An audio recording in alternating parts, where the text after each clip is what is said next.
Déjà très populaire, le commerce en ligne a littéralement explosé dans la dernière année avec la situation qu'on connaît. Si vous avez envie de vous lancer, je vous ai résumé les 5 étapes principales à franchir si vous voulez lancer votre propre boutique en ligne. Donc premièrement, il faut que vous définissiez votre niche. La niche, c'est vraiment le créneau que vous allez choisir pour votre entreprise, pour vos produits, vos services. La question de base qu'il faut se poser en partant, est-ce que les gens ont besoin de vos produits ou de vos services? Si oui, il faut vous poser la question que je vous demande toujours de vous poser. À qui je vais m'adresser avec ces produits-là? Qui sont mes acheteurs potentiels? Je vous recommande aussi de choisir des produits ou des services qui vous passionnent parce que c'est toujours plus facile de vendre nos produits quand on fait quelque chose qu'on aime. Puis, si vous partez vraiment de zéro, je vous conseille de vous limiter à quelques produits pour commencer.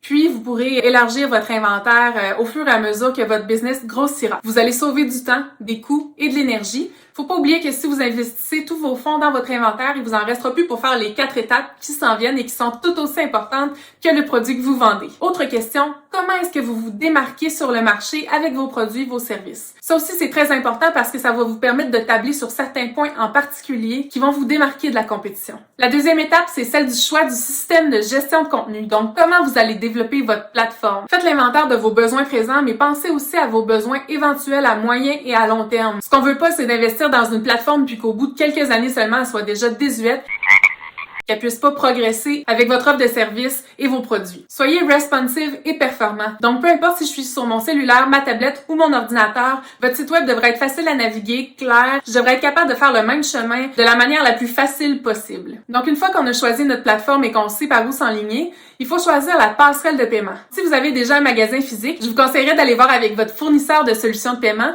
pour voir c'est quoi les options qu'il offre pour le paiement virtuel. Ça pourrait s'avérer avantageux étant donné que vous faites déjà affaire avec ce fournisseur-là. Je vous conseille de jeter un coup d'œil aux solutions de paiement les plus populaires parce qu'elles sont souvent mises à jour, elles sont fiables, puis elles offrent aussi beaucoup de possibilités d'intégration. Fait que c'est vraiment d'aller voir qu'est-ce qui vous convient le mieux selon vos besoins. Une fois qu'on a choisi la passerelle de paiement, c'est le temps de passer aux méthodes d'expédition. Tenez compte du type de produit que vous vendez. Est-ce qu'il faut qu'il soit réfrigéré, manipulé avec précaution? Est-ce qu'il faut qu'il soit envoyé extrêmement rapidement? Chaque fournisseur possède ses avantages et ses inconvénients, et le moins cher ne veut pas nécessairement dire le plus adapté à vos besoins. En parlant d'expédition, saviez-vous que 65% des gens ne veulent pas payer les frais d'expédition, et puis que 30% des gens vont être portés à acheter plus en ligne si la livraison est gratuite? Donc, ça vaut vraiment le coup de mettre un minimum d'achat puis d'offrir la livraison gratuite si vous le pouvez. Ça va grandement encourager les consommateurs à acheter sur votre boutique en ligne. Alors, votre boutique en ligne est prête. Il reste la 5e étape, en faire la promotion. Faites des partenariats, montrez aux gens vos produits. N'ayez pas peur d'aller cogner à des portes pour vous trouver des alliés, pour vous faire connaître vos produits et vos services. Persévérez dans vos efforts à vous faire connaître. Soyez créatifs dans le type de contenu que vous faites. Si vous avez besoin d'un coup de main pour lancer votre boutique en ligne, n'hésitez pas à me contacter, ça va me faire plaisir à moi et à mon équipe de vous prêter main forte dans ce beau défi. Si vous aimez mon contenu, n'hésitez pas à me donner un thumbs up. Vous n'avez pas idée à quel point ça va faire ma journée. Puis n'hésitez pas aussi à suivre ma chaîne pour plus de contenu.